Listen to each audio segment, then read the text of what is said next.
Hello. Hello hello. हाँ सत्साई बहन जी। हाँ जी। हाँ जी। हाँ जी, मेरे को एक शंका है तो उसका थोड़ा मैं समाधान सोच रही थी आपसे पूछने के लिए। जी। तो जैसे आप ये बता रहे हैं, मैंने अभी आपकी एक वीडियो देखी थी, जैसे आप एक एक मतलब बहन जी को बता रहे हैं कि अब तो हमारे जो गुरुजी हैं संत रामपाल जी महाराज जी, वो तो जी। मतलब है नहीं है जो हमको नाम दीक्षा दें। जी। पर जैसे किसी ने ले ली है जैसे हम्म। नाम दीक्षा, वही दूसरे भक्तों के वजह से नामदान केंद्र जा करके, जी। तो क्या वो हमारी सफल नहीं होगी? बहन जी उसमें दो बातें हैं। जी। नाम परमात्मा का है, नाम हमने कभी भी फर्जी नहीं बताया, नाम हमने परमात्मा का ही बताया, लेकिन इन लोगों को इस तरीके से डीवीडी से ऑनलाइन विधि से देने का आदेश नहीं है। तो ये लोग नाम देने के अधिकारी नहीं है। ठीक है, लेकिन आपने नाम ले लिया, आपकी गलती नहीं है, क्योंकि आपने तो ज्ञान समझ के या जैसे भी अपने भाव अनुसार अपने श्रद्धा अनुसार आपको गुरु जी के सत्संग वाणी अच्छी लगी, आपने नाम ले लिया। उस समय गलती आपकी नहीं थी बहन। अब इसका एक ही रास्ता है, अगर आपके समझ में आ गई हो पूरी ये राम कहानी, तो नाम हुँ। परमात्मा का है। मर्यादा में रहकर, जैसा हमें गुरुदेव ने नाम देते समय जो बताया है हमें कैसे जाप करना है, क्या मर्यादा है, उस हिसाब से अपना काम धंधा करो, अपनी भक्ति करो। जब तक गुरु जी जेल से नहीं आ जाते हैं तब तक ना इनके किसी नामदान केंद्र पे जाना है, ना इनको कोई ज्योति पाठ दान का पैसा देना है, ना फालतू में घुटने तोड़ने के लिए और 10 गाड़ियां खुद खाने के लिए, 20 गाड़ियां गुरु जी को दिलवाने के लिए हिसार जाना है, ना इनके धरने प्रदर्शन रैलियों में जाना है। मतलब इनसे बिल्कुल डिस्कनेक्ट हो जाओ, ये काल के एजेंट है भगत जी। आप थोड़ी बहुत भक्ति करते हो, बीच में आपको ये पीले पर्चे निकाल निकाल के फर्जी आदेश दे दे के आपकी भक्ति को नष्ट करवाते रहते हैं। गुरु जी के ज्ञान को आधार बनाओ, और गुरु जी के जेल से आने तक अगर सतनाम मिल गया है डीवीडी से ऑनलाइन तो ठीक है, लेकिन नहीं मिला तो आगे लेने की इच्छा बिल्कुल भी नहीं होनी चाहिए। सच्चा नाम केवल सतगुरु देता है, परमात्मा ये झूठे पाखंडी लोगों से लेके लिया हुआ नाम बहन जी काम नहीं करेगा सच्चाई मालूम होने के बाद। तो भाई साहब जी, जैसे हम तो मैं तो मतलब मैंने तो ले रखा है, तो मेरे को सतना मिल गया है, लेकिन अब जैसे जो चाहते हैं लेना तो फिर वो क्या ना करेंगे? ना ना ना ना बहन जी, लेना तो पूरी दुनिया चाहती है, तो क्या पूरी दुनिया को ये मैनेजमेंट देगा? क्या गुरु जी जेल में बैठे रहेंगे फिर? तो पूरी फिर दुनिया नाम लेगी ना, घर घर में होगा बोध विचारा सकल सृष्टि परवानी, कोई लिखा हुआ ना, परमेश्वर का वचन है ना। जी। तो कौन देगा? क्या परमात्मा जेल में बैठने के लिए आता बहन? ये तो जिनको परमेश्वर ने नाम दे दिया इन 27 सालों में, उन मूर्खों की बुद्धि खोलना चाह रहे थे परमात्मा, जो उनके भाई के पीछे लगे हुए थे, जो मैनेजमेंट को ही भगवान समझ रहे थे, जो ज्ञान को आधार ना बना के देखा देखी में चल रहे थे। उन उन मंद बुद्धि भक्तों की परमेश्वर बुद्धि खोलना चाहते थे कि ज्ञान को आधार बनाओ, भक्ति ऐसे नहीं चलती। तुम ज्ञान तो मेरा सुन रहे हो और बीच में मेरा भाई तुम्हें आके कोई नया आदेश बता देता है, तुम जाटों को आरक्षण दे देते हो, तुम राजनीति कर देते हो, तुम कभी कांग्रेस को वोट दे देते हो, तुम कभी बीजेपी को वोट देते हो। बताओ, परमात्मा ने कभी सन 1994 से 2014 तक कभी आदेश दिए? तो आज वो जेल जाने के बाद ये घटिया आदेश देंगे? और ये नामदान केंद्र क्या परमेश्वर ने कभी खोले? 27 साल से 2014 तक वो जेल गए, क्या एक भी नामदान केंद्र कहीं उन्होंने देश विदेश में कहीं ओपन किया? क्या वो नहीं खोल सकते थे? जेल जाने के बाद ये मतलब दुकानें खोलने के लिए गए थे परमात्मा? ये सारा धर्म को धंधा इन लोगों के द्वारा बनाया गया, क्योंकि ये परमात्मा को समझ नहीं पाए। तो बहन जी ज्ञान को आधार बनाओ। अरे नाम परमात्मा का मिल रहा, आपको भक्ति आपको परमात्मा की मिल गई है, आपको भक्ति मार्ग पे चलना आपको परमात्मा ने सिखा दिया, सत्संग आप गुरुदेव के सुनते। अब तो इन पाखंडियों की हमें क्या जरूरत है बहन? हम क्यों इनके मनमाने आदेशों पे हम चल के हम अपनी भक्ति नष्ट करें, हम अपने परमात्मा को मतलब दुखी करें? हम तो, हमारा केवल यही तो कहना है, हमारी इनसे कोई दुश्मनी नहीं है बहन, हमारा कोई प्रॉपर्टी का कोई झगड़ा नहीं है। लेकिन जो सच है, जो सच बताने के लिए हमारा परमात्मा यहाँ पे दुख उठा रहा है, लोगों की गालियां खा रहा है, वो देशद्रोही बन के बैठा हुआ है, और हमें उसी सच्चाई के लिए अगर कोई गुरुद्रोही बना दे, कोई मारे पीटे, तो इसमें कोई कोई बड़ी बात नहीं, लेकिन सच्चाई कहेंगे, क्योंकि हमारे को बाप ने यही सिखाया है। लेकिन मेरे को तो संतुष्टि नहीं मेरे को सॉरी, मेरे को संतुष्टि नहीं मिल रही थी कि मेरे को जब तक नाम दीक्षा नहीं ले रही थी, मैं तो बहुत तड़प रही थी कि मैं नाम दीक्षा लूं लूं करके, तो मैंने फिर ऑनलाइन ली, जैसे कोरोना चल रहा था, जी। तो मैंने ले ली, मतलब मेरे को तो लेना था, मेरे को मतलब आत्मसंतुष्टि नहीं मिल रही थी। तो फिर जैसे बहुत से लोग और भी हैं मेरे जानने वाले, वो बोलते हैं कि भाई हमको लेना है, तो फिर मैं उनको नहीं दिलवाऊं फिर मैं। भाई जो बहन जी देखो, आपने ले लिया, वचन उसमें आपकी तय गलती मैं नहीं बता रहा, क्योंकि आप देखो भावुक होता है भगत बेचारा, उसको नहीं पता। अब ऑनलाइन है ठीक है भाई, वो गुरु अगर ऑनलाइन देता है, गुरु अगर मोबाइल से दे, कैसे भी दे, वो सत्य है, वो अधिकार है उसको, वो कैसे भी दे, लेकिन चेला थोड़ी देगा बिना आदेश के। हमें वो आदेश तो दिखा दो। आइए, ये जगह जगह ये नामदान केंद्र खोल दिया, हर गांव में गली में, वहां पे ऐसे ऐसे लोगों को बैठा दिया जिनके खुद के नाम खंडित पड़े, जिनको खुद को नहीं पता कि भक्ति क्या है, भगवान क्या है। उन लोगों की, उन चापलूसों की वहां पे सेवा लगा रखी है, वो भक्तों का नाम शुद्ध करवाते हैं। हमें कोई आदेश तो बता दो गुरु जी का। 27 साल से गुरु जी का कोई ऐसा, हमें कोई वीडियो दिखा दो, कोई कोई ऐसा कोई सत्संग बता दो। ऐसी किसी पुस्तक में लिखा हुआ बता दो जो गुरुजी ने कहा हो कि भाई जेल जाने के बाद में ये डीवीडी से नाम दीक्षा दी जाएगी, मेरा भाई देगा। गुरुजी तो 2006 से 2008 तक भी जेल में थे। उस समय तो गुरुजी ने कहीं नहीं कोई नामदान केंद्र खोले, शुद्धिकरण के लिए भी कहीं कोई एक भी नामदान केंद्र नहीं खोला गुरुजी ने। तो वही भक्ति, वही परमात्मा, वही सब कुछ। तो आज क्यों भाई? और फिर बिना आदेश के भक्ति मार्ग में ये चीजें नहीं चलती हैं। हमें आदेश दिखा दो, दैट्स ऑल, फिनिश। अब बहन समझना तो पड़ेगा। देखो, ये ज्ञान परमेश्वर ने दुनिया से हटके दिया है और इन लोगों का आचरण देखो भाई। अब बताओ, गुरुजी का भाई है, उसने ये नामदान केंद्र खोल रखे, वो मैनेजमेंट का सारा मतलब देख रेख कर रहा है। और वो कौन है? भगोड़ा, पुलिस से छुपता हुआ फिर रहा 6 साल से। तो कहां उसको भगवान और भक्ति पे विश्वास है? जो व्यक्ति अगर वो निर्दोष है, तो निर्दोष व्यक्ति तो पहली बात तो उसको भगने की जरूरत नहीं। दूसरी बात, अगर जबरदस्ती उन पे कोई दोष लगा दिया और यदि संत रामपाल जी का भगत है तो भी उसको भगने की जरूरत नहीं, उसको अपने भगवान और भक्ति पे विश्वास होना चाहिए। तो बहन, वो आदमी बरवाला कांड से फरार हुआ और आज तक वो पुलिस के आगे भगोड़ा बन के घूम रहा है। तो सोचो, ना तो उसको भक्ति पे विश्वास, ना उसको भगवान पे विश्वास। और उसी आदमी के खोले गए नामदान केंद्रों पे हम सोच रहे कि हमारे को भगवान मिल जाएगा। बहन जी, कैसे मिलेगा?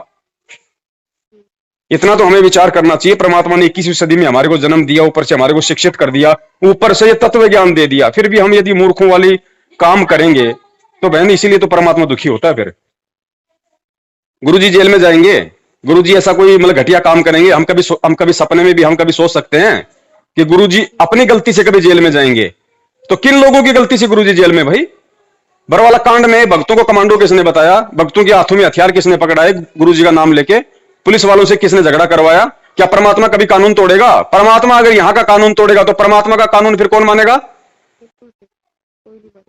तो किन लोगों की घटिया हरकतों के कारण ये सारा कांड हुआ? उन्हीं लोगों की हरकतों के कारण, जो उनका परिवार है, जो उनका रिश्तेदार है, जो ये कोऑर्डिनेटर है, और उन्हीं लोगों के आज संगत मल की चमचा बनी हुई है। एक पीला पर्चा निकाल देते हैं, पीले पर्चे में गुरुजी का जो मल की शकल दिखाई दे रहा है, गुरुजी बोल रहे हैं पीले पर्चे में, आदेश दे रहे हैं। कोई भी मोबाइल से टाइप कर दो, आप टाइप कर दो बहन जी, आपके मोबाइल में बहुत सारी एप्लीकेशन है, कंप्यूटर में है, आप टाइप कर दो, सतगुरुदेव जी की जय, आज हिसार जेल से ये आदेश आया, बस वो आदेश हो गया। आदेश बहन जी गुरु जी का सत्संग है, सत्संग से बड़ा कोई आदेश नहीं। आज तो परमेश्वर हमारे सामने है, कल को परमात्मा भी इस काल लोक के विधान अनुसार ये शरीर छोड़ के जाएंगे और भक्ति मार्ग चलेगा 1000 साल तक। तो उस समय यदि ऐसी कोई आपत्ति आ गई, ऐसी यदि संगत में यदि कोई मतलब धोखाधड़ी हो गई, तो कहां से आदेश आएंगे बहन जी? परमात्मा तो सतलोक में बैठा होगा, फिर कौन लाएगा आदेश जाके सतलोक से? कोऑर्डिनेटर लेके आएंगे आदेश। उस समय भी तो ज्ञान को आधार बनाना पड़ेगा, सत्संगों को आधार बनाना पड़ेगा। तो क्यों ना आज बना लो, यही चाहता है वो परमात्मा। बहन जी, हम केवल परमेश्वर के गुलाम है, परमेश्वर के भाई के गुलाम नहीं है, इस मैनेजमेंट के गुलाम नहीं है। मैनेजमेंट यदि गुरु जी के ज्ञान में चलेगा तो हम उसके साथी हैं, अन्यथा हम उसके साथी नहीं है। काल भगवान भी गुरु जी का ही है, ब्रह्मा विष्णु महेश भी गुरु जी के, दुर्गा भी गुरु जी की है, फिर हम उनकी बातें क्यों नहीं मानते? तो बहन, हमें थोड़ा समझना पड़ेगा, ज्ञान को आधार बनाना पड़ेगा। हेलो जी बहन। हेलो। हाँ बहन, सुन रही हो? हाँ जी वो आवाज नहीं आ रही थी, अभी कट गई थी। अच्छा जी तो बहन, ये बातें हैं सारी। जी, मेरे को समझ में आ गई आप जो बता रहे हैं, लेकिन जैसे मैं तो करती हूँ भक्ति, तो मैं तो बिल्कुल अपने मन से भी करती हूँ, बिल्कुल जी। मतलब अपना जितना मतलब होता है मेरे से मैं अच्छे से करती हूँ। और गलतियां तो खैर होती हैं, ऐसा नहीं है कि मतलब भूल से गलती हो जाती है, किसी के पैर छू लेना, कभी कभी गलती हो गई, वो भूल से हो गई, तो उसको तो गलती नहीं मानते हैं। बहन जी, ऐसी बात नहीं है, परमेश्वर ने पैर छूने के विषय में भी खुल के बता रखा है। परमेश्वर ने कहा यदि ऐसी कोई नौबत आ जाए, यदि ऐसे कोई आपत्ति आ जाए कि आपको किसी के पैर भी छूने पड़ जाएं, तो उसके पैर छू लो, लेकिन आपके मन में यह भाव नहीं होना चाहिए कि ये मुझे आशीर्वाद दे। नहीं बस, बाकी परमात्मा ने बोल रखा सत्संग में, क्योंकि भगत जी अभी भगत है कम, जगत है ज्यादा, हम एकदम से शीश उठा के नहीं चल सकते। बिल्कुल। तो परमेश्वर ने हमें इन चीजों को ज्ञान आधार से समझाया कि तुम्हें कैसे इन परिस्थितियों का सामना करना है। ये तो बोल देंगे पैर छू लियो और नामखंड हो गया हो, गुरु जी को प्रार्थना लगाओ, आप प्रार्थना लगाओगे, झूठा बोल देंगे गुरु जी का ज्योति का आदेश आ गया, 2100 रुपए का दंड फालतू में आपके सिर पे रख दिया बिना ज्ञान के कारण। तो परमेश्वर ने सारे उपाय बता रखे हैं। परमेश्वर ने कहा कि यदि आपके यदि कोई पैर छूता है, तो परमात्मा ने कहा कि यदि आपका भाव यदि पैर मतलब छुआने का या आशीर्वाद देने का नहीं है, आप पे कोई दोष लागू नहीं है। और जो भी आपके पैर छूता है तो तुरंत आप भी नीचे झुको और उसको अपने मतलब जो है गले से लगा लो, उसको प्रेम दो। तो सारी विधि बता रखी है बहन परमात्मा ने, लेकिन सत्संग कौन सुने? सत्संग ना सुनने के कारण तो मैनेजमेंट वालों ने इतना बड़ा ये फ्रॉडबाजी कर दिया संगत के साथ। नहीं तो किसकी मजाल थी भाई। जी जी बिल्कुल। इसीलिए परमेश्वर कहते हैं कि भक्ति मार्ग में मेरे भाई को आधार मत बनाओ, मेरी बेटी को आधार मत बनाओ, मेरी पत्नी को आधार मत बनाओ, इस ज्ञान को आधार बनाओ। ज्ञान को आधार बनाओ, बिल्कुल। इसलिए तो बहन जी ज्ञान आधार की भक्ति बताई। नहीं तो 650 साल पहले भी परमात्मा ने यही ज्ञान, यही मंत्र, यही सब कुछ दिया था। जी। तो भाई साहब मैंने तो मतलब नाम दीक्षा ली थी, तो मेरे हस्बैंड को बिल्कुल पता नहीं है। जी लेकिन वो तो मेरे हस्बैंड तो पूजा करते हैं, दुर्गा माता की व्रत रखते हैं। तो वो मेरे से जैसे घर में मैं हूँ तो मैं ही करती हूँ उनकी मूर्ति, लेकिन मैं क्या करती हूँ उनकी फोटो वगैरह रखती हूँ तो अपने नाम जपती रहती हूँ भगवान का, मतलब अपने परमात्मा संत रामपाल जी का नाम ले लेती हूँ।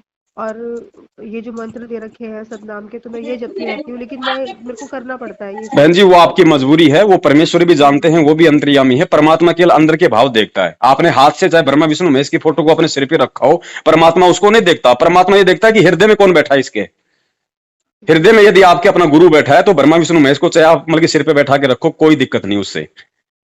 हमें गुरुजी ने क्या कहा, आप किसी मंदिर में जाओ, 100 बार जाओ, मंदिर में सो भाई रात को, लेकिन भक्ति भाव नहीं होना चाहिए, भक्ति भाव नहीं होना चाहिए, चाहे वहीं मैं बैठो सो आप। जाऊं उनके सामने। ये परमेश्वर सब जानते हैं भगत जी। इस समय भगत समाज किन परिस्थितियों में है, जगत का कितना प्रभाव है, कैसी कैसी समस्याएं सबके सामने उत्पन्न है। तो परमात्मा ने कहा कि हृदय में भाव अपने परमात्मा का रखो। कुछ चीजें ऐसी हैं उनका हमें सख्ताई से पालन करना पड़ेगा। जैसे शराब है, चाहे कोई कितना दबाव दे, अंडा मांस बीड़ी सुल्फा गांजा, चाहे कोई कितना दबाव दे, वो हमें ये नहीं कि भाई अपने मन में तो भगवान है और हम ये लो भी भाई ये पी लेते हैं, वो नहीं चलेगा वहां पे। कुछ चीजें ऐसी हैं जिनमें परमात्मा ने इस ज्ञान आधार से उनका समाधान किया हुआ है, और बाकी चीजों का हमें खुद ही संघर्ष करना पड़ेगा बहन जी, कुछ संघर्ष भी करना पड़ेगा। गुरु जी ने क्या बताया कि 350 साल पहले ठाकुरों के परिवार में मीराबाई का जन्म था, और उस समय जब औरतों को घर से बाहर नहीं निकलने दिया था, और उसने हिम्मत दिखाई, ज्ञान को आधार बनाया, रात को 12-12 बजे सत्संग सुनने जाती थी। तो गुरु जी ने कहा कि जब उस समय वो मीराबाई यदि संघर्ष कर सकती है, तो क्या उसके कोई 4 हाथ पैर थे? आज की लड़कियां क्यों नहीं कर सकती जिसको भगवान चाहिए?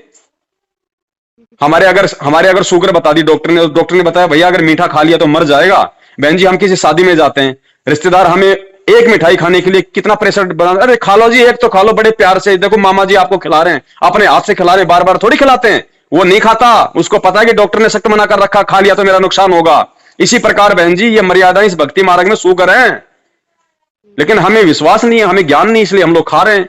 जैसा मैनेजमेंट कह रहा है वैसे हम चल रहे हैं, राजनीति कर रहे हैं, आरक्षणबाजी कर रहे हैं, कुपात्रों को दान दे रहे हैं, ज्योति पाठ का पैसा दे रहे हैं। अरे गुरु तो जेल में बैठा है, 2 टाइम का सरकारी खाना सरकारी कपड़ा मिल रहा है, बाकी पैसे से कौन अय्याशिया कर रहा है? जिनके साइकिल खरीदने की हिम्मत नहीं थी, ये नामदान के अंदर खोल खोल के संगत का ज्योति पाठ का पैसा लेके वो स्कॉर्पियो में घूम रहे हैं। तो कुपात्रों को दान दे रहे हो तो संगत को लाभ कहां से मिलेगा? सद्बुद्धि कहां से आएगी भाई? तो गुरु जी जेल से आए तब तक बहन जो भी नाम आपको मिल गया, कहीं से भी मिल गया, लेकिन नाम परमात्मा का है, इस नाम पे लगी रहो। घर में छोटी मोटी कोई त्रुटि हो जाए, क्योंकि भगत जी परमात्मा को पता है कि ये जीव आत्माएं सारे नियम एकदम से नहीं निभा सकती, इसीलिए परमात्मा ने शुद्धिकरण की व्यवस्था की है। इसीलिए की है क्योंकि नाम खंड होगा तभी तो शुद्धिकरण होगा। इसलिए अब चूंकि हमारे परमेश्वर है नहीं हमारे सामने, तो अगर होते तो हम उनके सामने प्रार्थना करते, अब नहीं है, तो सीधा सा तरीका है हम परमेश्वर को अंतर्यामी समझें सबसे पहले तो, क्योंकि हम रोज संध्या आरती करते हैं, अंतर्यामी एक तू आत्म के आधार, जो तुम छोड़ो हाथ तुम्हें कौन उतारे पार। तो परमेश्वर को अंतर्यामी समझो, अपने हृदय की बात जानने वाला समझो, और भाव परमात्मा के प्रति रखो। छोटी मोटी कोई गलती हो जाती है तो अपने घर पे परमेश्वर को हृदय से शुद्ध आत्मा से दंडवत प्रणाम करो, मालिक से समायाचना करो। बहन जी अगर, क्योंकि परमात्मा आत्मा की सुनता है, बकवाद नहीं सुनता, और आत्मा से प्रार्थना आप चाहे पहाड़ पे बैठ के कर लो, परमात्मा वहां भी सुन लेगा। परमेश्वर कहते हैं चीटी पायल बाजे पैर साहेब सुनता है सब लहर।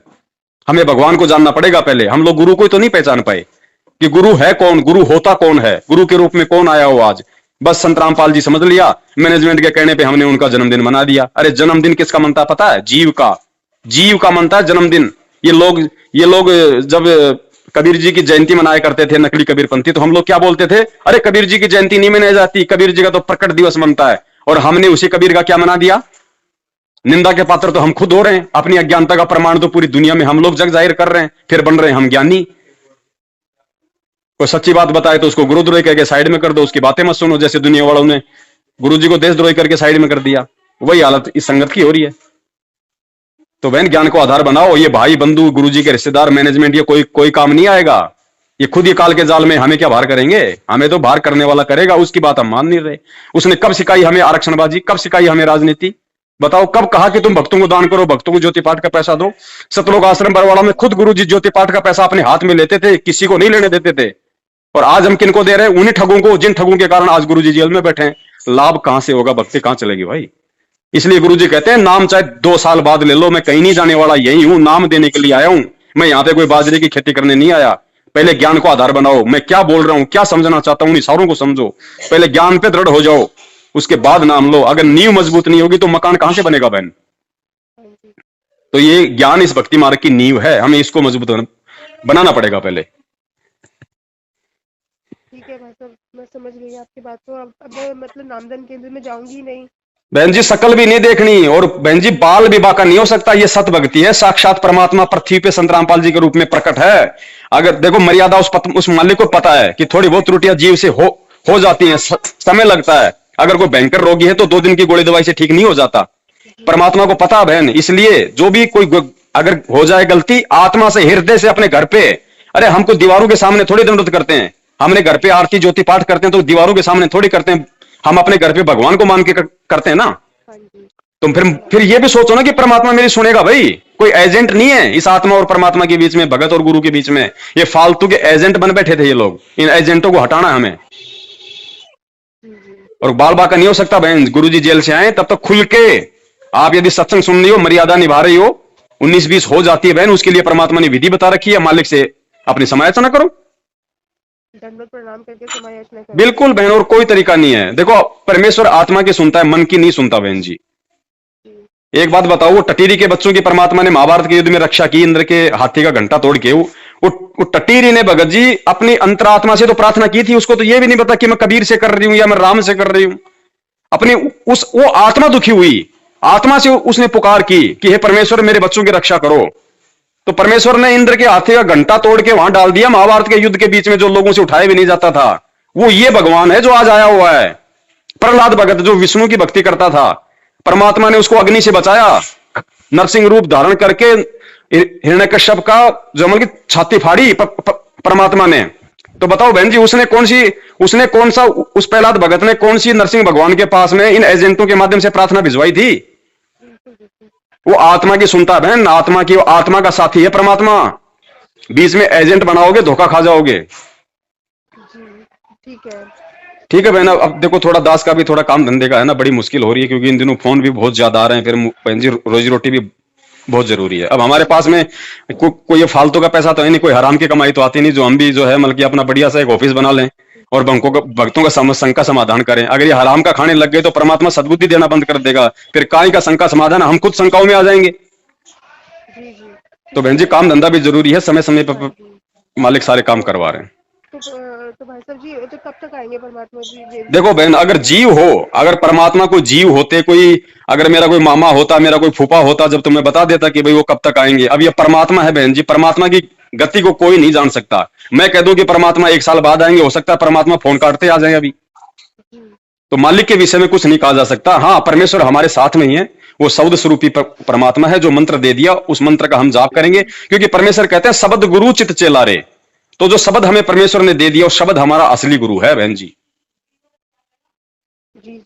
तो परमेश्वर हमारे साथ में है, और परमात्मा को जेल में बैठने थोड़ी आया बहन। परमात्मा तो पूरी सृष्टि को नाम देगा, वो तो खेल है। कुछ हम अंध भक्तों की आंखें खोलनी थी, कुछ ये जगत वालों के लिए परमेश्वर का कोई खेल है, क्योंकि सब मालिक के बच्चे हैं ना, सबको अपने शरण में लेना है। वो ठीक का समय आ रहा है, तो खेल तो परमात्मा ऐसा ही खेलेगा। वो तो एक तीर से अनेकों शिकार करता है बहन। ठीक है बहन, तो मैं आपको फोन कर लूंगी, कोई दिक्कत नहीं बहन।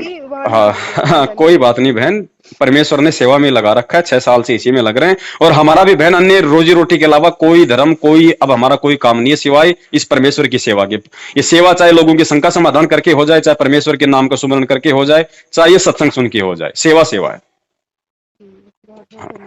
सत साई बहन। भाई जो गुरु बचन पे डट गे रकट गे फंद 84 के। भाई जो गुरु बचन पे डट गे रकट गे फंद 84 के।